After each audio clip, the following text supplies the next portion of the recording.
Do you believe it's important that we understand how the coronavirus originated? Absolutely. Is there somebody in your agency, your department, that is spearheading the investigation to determine that? We have done taken a number of initiatives to try to move forward there, including having our OIG take a closer look. So you're saying it's the OIG? I mean, is there somebody within the department outside the Inspector General that is spearheading this? Somebody in charge? CDC, NIH are also doing a scrub.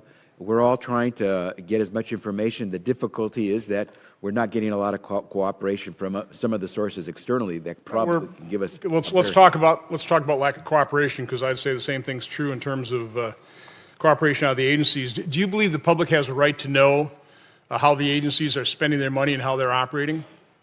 The public does have a right to know, yes. There's two primary methods for that. You have FOIA, Freedom of Information Act requests, and then you also have congressional oversight.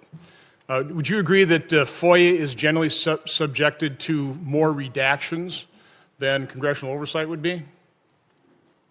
I wouldn't say that, but we do have to be careful what goes into the public domain. We're respecting confidentiality and privacy. I understand. There are some exceptions that are very explicit out there. That a lot of them make sense, but I would argue, I think many people do, that congressional oversight really is not subject to those same redactions, particularly when we have security clearances and we can take a look at classified information that is appropriately redacted under FOIA. Let me give you a couple examples.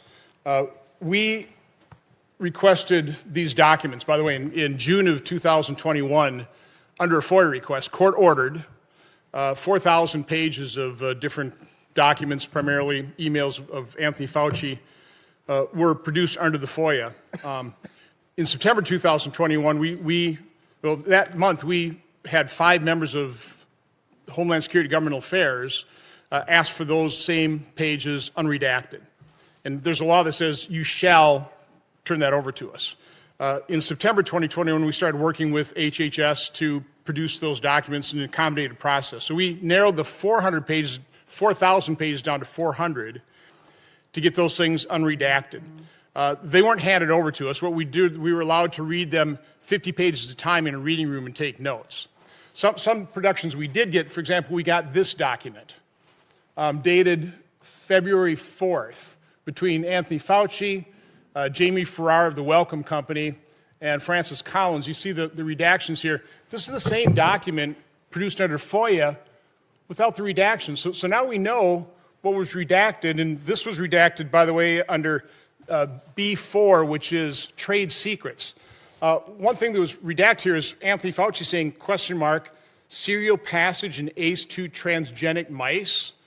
In other words, humanized mice. They were talking about Farrar is writing to Francis Collins, remains a very real possibility of accidental lab passage in animals to give glycans. He said that Eddie thinks it's a 60-40 lab side. Farrar said he thinks it's 50-50. Again, this is February 4th. There's nothing to do with trade secrets in that redaction. Another example. This is February 2nd. Again, this is when they're understanding that they funded this dangerous research, and now they're into cover-up mode. Here's what we got in our production, the heavy redactions. This is what was released under FOIA. Now, this was released under the B5 exception, which is privileged information within or between agencies.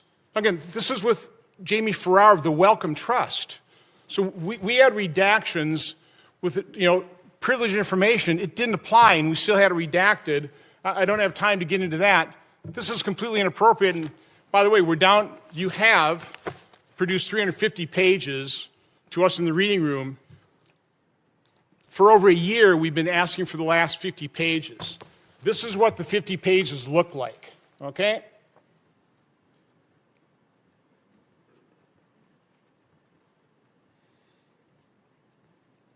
Now, again, I would argue congressional oversight should not be subject to the same redactions that were applied under a FOIA request. I'm asking you, will you commit today to provide our oversight?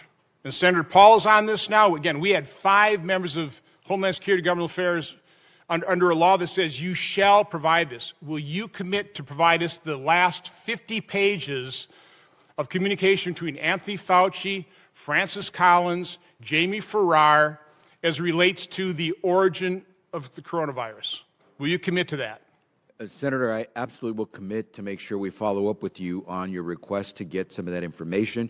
Again, this is in compliance with the law that you receive the information. I don't know what particular statute with regard to disclosure was applied here, but you are absolutely entitled to the information that by law a member of the Senate or the House should get. Again, you're not complying with the law because you're redacting things, for example, under deliberative process between and within agencies, and it's communication outside of the agencies with the Wellcome Trust. Again, these redactions are not complying with the law. So again, I'll appreciate, we will follow up with you. I expect to see the unredacted 50 pages very soon. We can comply with the law, Senator, but we absolutely will make sure we follow up with you.